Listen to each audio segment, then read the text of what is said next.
This is All India Radio. In the program Spotlight, now we bring you an interview with the Additional Secretary of Department of Financial Services, Ministry of Finance, Sanjeev Kaushik, on 6 years of Pradhan Mantri Janadan Yojna. Interviewer is AIR correspondent Renu Kataria.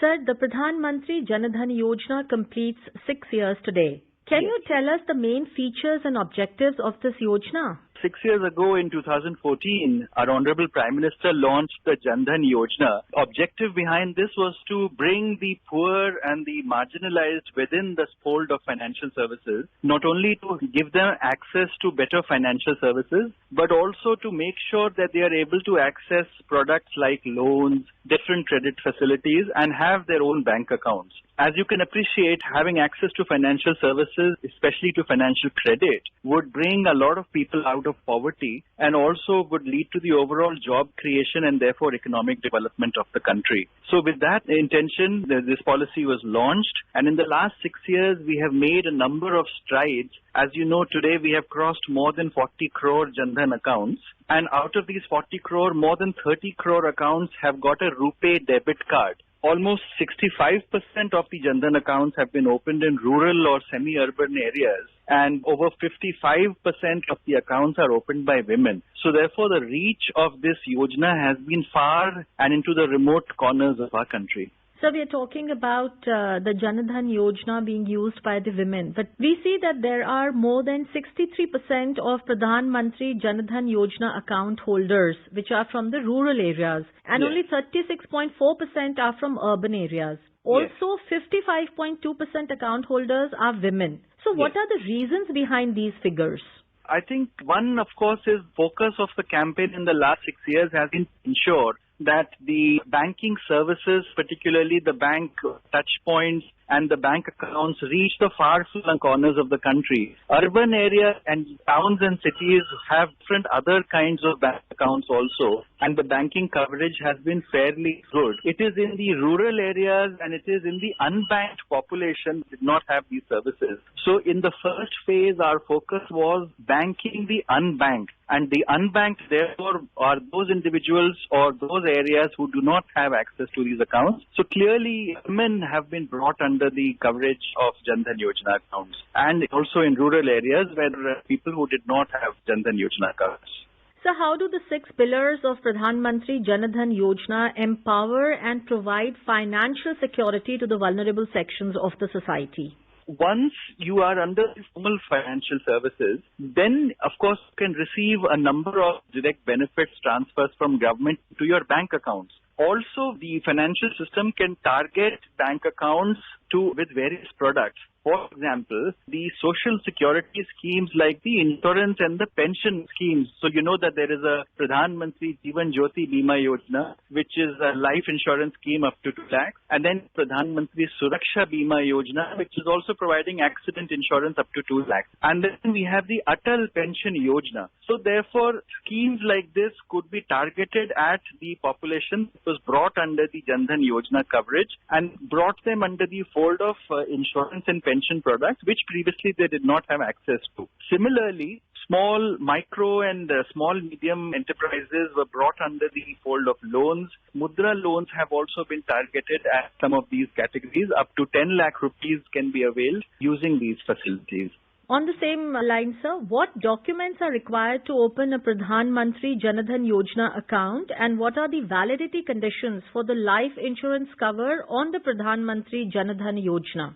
So for the Janadan Yojna account, basic documentation is required, which is your proof of identity, proof of address, and of course your Aadhaar, so that Aadhaar reading is there in there. And of course, the banks have their own standard requirements, but we have ensured that the documentation requirements are kept to the minimum and simple. Now, for the insurance products, anyone can open it, but there is an annual premium payable for the Jeevan Jyoti Bima. This is about 330 rupees per year. Suraksha Bima Yojna, it is about ₹12, and then the Atal Pension Yojna can be opened for people after attaining the age of 60 years, where they get a guaranteed minimum monthly pension. So we've kept these schemes very simple in order to ensure that the largest segment of population is brought under coverage. So the focus shifted from every household to every unbanked account under the Pradhan Mantri Janadan Yojna. So here we are talking about who is not eligible to being covered under the life insurance cover of this Yojna. The focus indeed shifted from unbanked households to unbanked adults, so as to increase the coverage and include not just the head of the family, but also other members of the family who are above the age of maturity, and also the women members of the household. The insurance schemes, of course, are also targeted at individuals. So the focus shift has also brought people under the coverage of these insurance schemes and also under the coverage of microcredit schemes like the Mudra Yojana that I was talking about. How can a nominee claim the account deposited in the Janadan account after the account holder's death? That is a standard procedure that all banks have. If the account already has a nomination submitted, then you have to go and submit the claim from the bank branch, nearest bank branch. If the nomination has not been submitted, then of course the death certificate has to be produced and the heirship certificate as to the rightful ownership of the heirship of the deceased. And with that, the claim can be processed by the banks. How has the Pradhan Mantri Janadan Yojna enabled the migrant workers in the country? So migrant workers may move to different parts of the country, can open these accounts even if the home branch in some other part of the country, they can avail the banking services and access their bank account from any other part of the country. They can also access the digital services, online services using their mobiles or using the internet banking. They can, of course, have microcredit also targeted at them. Now, migrant laborers typically would have very small ticket loan requirements in the place where they reside. Recently, the Honorable Prime Minister announced the Swanidhi scheme for targeting the street vendors. Some of these are also migrant workers who come to urban areas and hawk and sell their wares. So they can avail up to 10,000 rupees from banks using these facilities. Sir, how has the Pradhan Mantri Janadan Yojna helped about bringing gender equality in the country? I think it's been a formidable contribution. For example, women now who may be earning informally, they may be getting wages either as working in households or through informal labor. They can now deposit this money in their Janadan accounts and save for the rainy day. As you know, the women members of the family are usually considered the more responsible members who are saving the money rather than consuming and spending it on wasteful activities. So therefore, if the money is safe in the Janadan account, then the woman earner of that money or the woman account holder is confident that she is earning and contributing to a long-term objective, and therefore she would be motivated to keep the money in the Janadan accounts and also avail various facilities against that account. So we were talking about 55.2% of the account holders being women. Can you elaborate more on these figures? Why is it that more women account holders than the male counterpart? One reason is that if you see before the legacy numbers, before the Janadan Yojana was opened, most of the male earning members, so every household would have had other type of legacy accounts.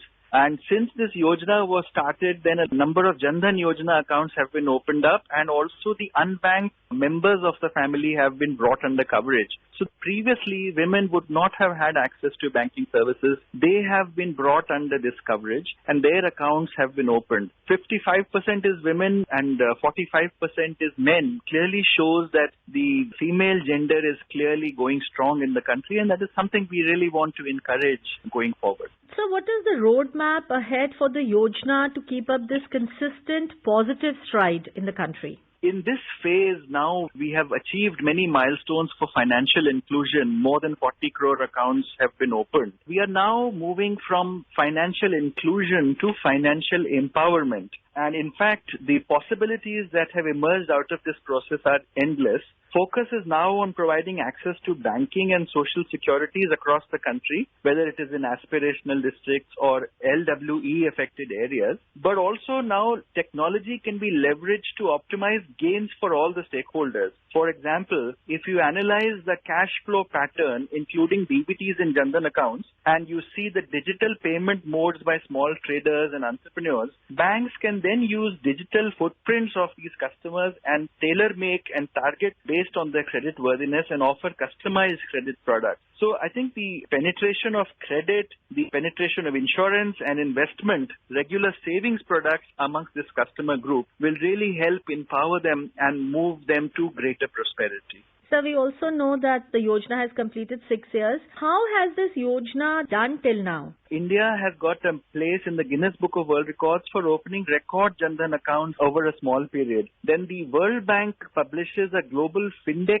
database report. In the global Findex database in 2017, it was observed that the share of adults with an account has more than doubled since 2011 to 80%. And globally, it is acknowledged that Indian government policy since 2014 has boosted account ownership, and India is one of the success stories globally for financial inclusion. Now, if you see the numbers that we are talking about, whether it is more than 40 crore Janadan accounts or 30 crore RuPay cards, or if we are talking about the digital transactions, mobile-based payment systems like UPI, the digital transactions have gone up to almost 2 crores in 2016-17 to more than 1,250 crores in 2019-20. These are explosive growth numbers. Now, just to give you one small example of how powerful this has worked, in the lockdown period in April, May, June, the Pradhan Mantri Garib Kalyan Yojana was announced, in which 500 rupees were given each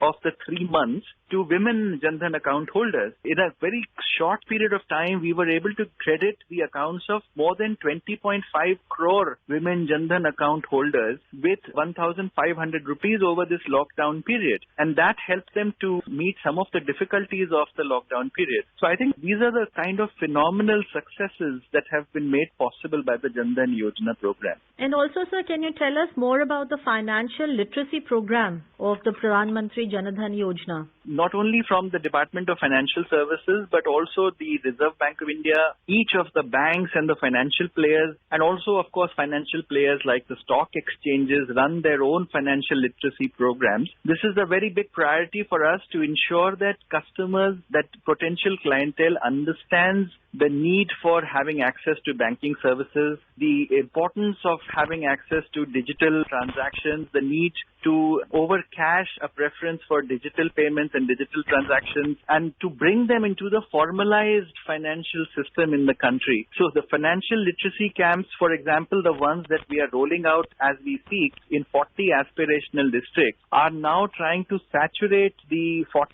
aspirational districts with products like the micro-insurance schemes, with regular savings schemes, talking to them about how they can save for life objectives like the girl child, for the marriage of their children, for building a house, for example. So the importance of savings and the need to save for a rainy day, and then, of course, access to insurance and having a pension in the old age. These are all things that come through financial literacy and awareness of the products that are out there. Sir, another one of the pillars of the Pradhan Mantri Janadan Yojana has been the creation of Credit Guarantee Fund. So for a layman, what does creation of Credit Guarantee Fund mean? Under the access to credit, that is in the small mudra loans up to 10 lakh rupees, we do not ask for any collateral. So banks will give loans up to 10 lakh rupees without the requirement of any collateral security. And therefore, for the confidence of banks and for easy availability of credit, a credit guarantee is offered by the CGTMSE under the CGFMU, the Credit Guarantee Fund, which was created by the government so that the offtake of the mudra loans is good, and also banks do not hesitate to see any risks in some of these loans. How does the life insurance cover get terminated? Life insurance typically would last as long as the annual premiums are being paid, and it would terminate after if there is a default in payment. However, there are different grace periods which are allowed, and you can always either revive your policy if you've forgotten to pay the annual premium, and there is a set period prescribed for that. These are the standard conditions which, for example, the life insurance company LIC would offer. Thank you so much for joining us, sir. You were listening to an interview with the Additional Secretary of Department of Financial Services, Ministry of Finance, Sanjeev Kaushik, on 6 years of Pradhan Mantri Janadan Yojana. Interviewer was AIR correspondent Renu Kataria. This program was produced and presented by the News Services Division of All India Radio. You can listen to it on our mobile app, News on AIR. This program is also available on our website, newsonair.com. You may email your opinion about this program at airnsttalks@gmail.com.